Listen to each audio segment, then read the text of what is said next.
Hey guys, welcome back to my YouTube channel. If you are not already a member of this family, please press that subscribe button and just, become one with this tiny little family on the internet, because there are some really great people here and you would love it. Now, today I want to talk about just some things that have been going on in my life right now that I haven't talked about on the internet, or at least not in its full extent. So I've talked about how my grandfather is sick right now. I've talked about how sad that makes me feel. I've talked about the pandemic and how sad that makes me.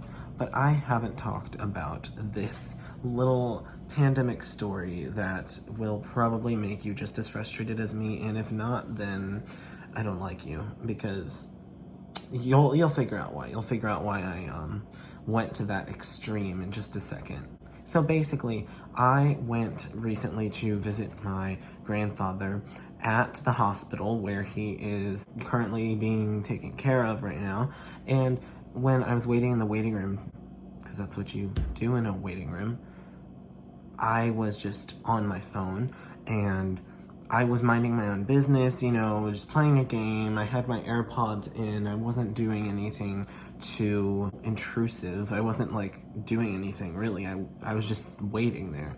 And basically, this one woman walks up to the front desk and asks, well, she doesn't ask. She actually just said, "Oh, I'm here to give this to someone," and she was holding this thing with multiple balloons on it, and it looked like she probably was just giving that to someone in the hospital to be nice, and someone she knew or something. She was bringing them this thing, and I thought it was really sweet. I was like, oh, that's nice, she's bringing someone balloons, that's probably gonna make someone's day. That's great that she's doing that.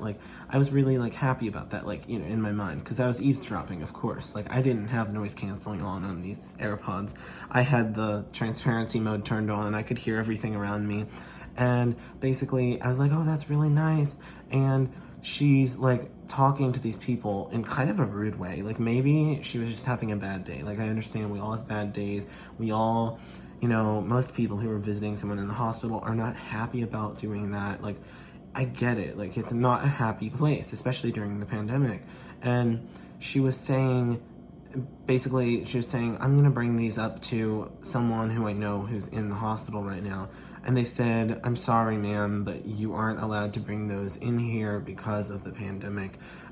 We can't let you bring anything from outside into any patients." And then she got very mad. I'm talking Karen levels of mad. She literally was like, "Oh my gosh, this is ridiculous." She started yelling, literally.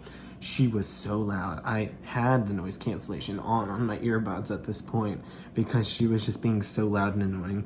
And I was literally just oh my god, this woman's crazy. Thinking in my mind, okay, I'm gonna get away from her. I was I'm gonna keep my distance. First of all, I was keeping my distance. I was far away. But I was just maybe I'll inch away a little bit because she's crazy.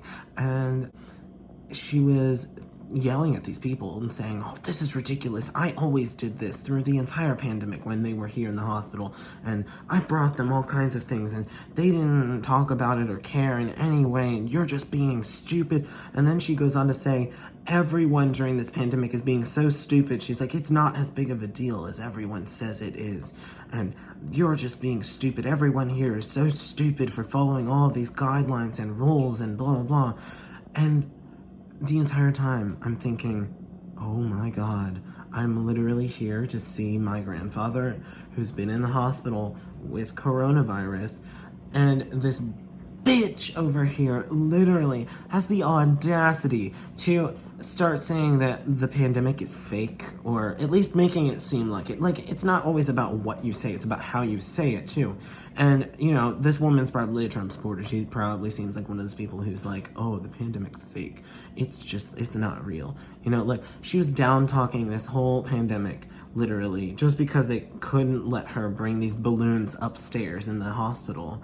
And I'm thinking, woman, if I wasn't so fragile right now and sad, I would be yelling at you, because it's not okay to call something so incredibly real fake. just because you feel like you should be able to bring these balloons up to somebody who's in the hospital. Like, I totally feel her pain of like someone that she knows being in the hospital for so long and not, being able to get out and see people and, just wanting to be nice. This isn't okay, you know what I mean? Like, I was trying to sympathize. Like, I always try and have empathy for people. Like, it's just how I am. Like, I usually do not jump conclusions right away. Like, I think first, like, okay, maybe it's just like not a good situation, maybe this, maybe that. Like, I just try and think like, okay, what if I was on the other side of this? Like, how would I feel then? And oh my God, I couldn't. I was like, this is ridiculous.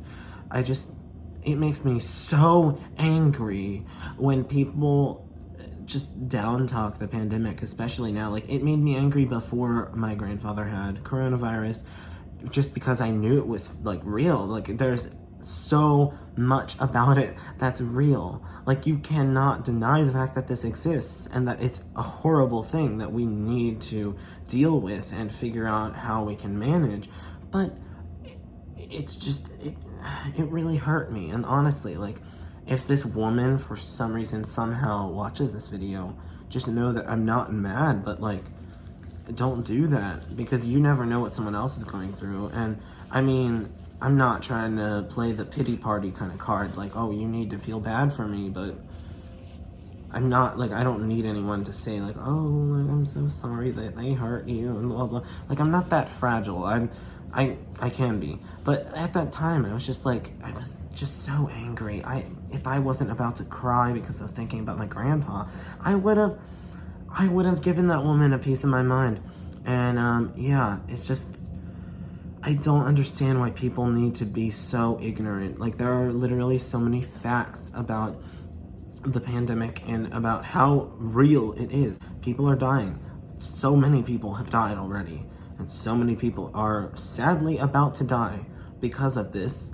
And it does not make any sense to downplay it so much when it is incredibly real, especially for the people who are about to lose their lives because of a pandemic that people just didn't take seriously. They just decided to not take it seriously. Yeah, that's a shame. I'd also like to point out that, you see this little disgusting ass piece of acne, that is literally from all the stress. And I'm not trying to complain about my life, like, literally, I'm just being completely honest with you guys. I've been very stressed out recently, and I don't think, some people might say that this doesn't look bad, but I have a lot of acne. Like, I'm just trying to show you, I have a bunch of acne, and I normally don't, but honestly, this year has been very stressful. I have a lot of hope for 2021. I do think it's the year of hope, but literally, oh my God, so many times, I've just been like, oh my God, 2020 wasn't even this bad. And honestly, I mean it. Like, just for me, I know publicly 2020 was probably worse, but 2021 just seems like it got started the wrong way, and that's how 2020 started. So I'm just very skeptical at this point. Like, I'm usually the person to try and remind everyone that there's hope, or at least to try and act like, hey, it's not that bad. Like, there's always hope. Like, hey, it might not be as bad as you think it is. Like, there's always a positive. I'm always that person, in every situation. I try to be, at least. And right now, it's really hard to be that person. It's really hard to be that positive person. Yeah, that's kind of hurting me. Like, it kind of sucks for me. I always like being that positive person that my friends can go to when they have something that's just not, going their way, or like when they just need to talk. Like, I'm always open. I try to always be there, and now I just feel like I need time for myself, but I hate that so much. Like, I know I need time to just get through stuff, and some of that time is spent on the phone with friends, but it's just really sad to me that I can't be who I want to be right now and who I always try to be because of what's happening in my life, if that makes any sense. Like, I don't know, it's hard to explain, honestly. I'm not very good at explaining my feelings, and this might not make any sense to you, but that's just kind of where I am right now. Thank you to everyone who's been watching these videos, because I don't even know why you're watching them, but thank you. Like, I literally have been using YouTube as my online therapist for everything. I literally tell you guys a lot. I tell you probably too much, according to some people, but you know, that's fine. That's fine with me, because this has made me feel better. Honestly, every time I make a YouTube video, I feel really good after I've made it. And yeah, I'm really thankful to have this little outlet to just vent and talk about everything that bothers me, or at least most things that bother me, because I definitely have some things I haven't told you, but that's for another video. Thank you so much for watching. If you didn't already, please like the video, subscribe, and turn on those notifications so you'll always know when I upload. Again, I really appreciate you watching, and I will see you in the next one. Take care.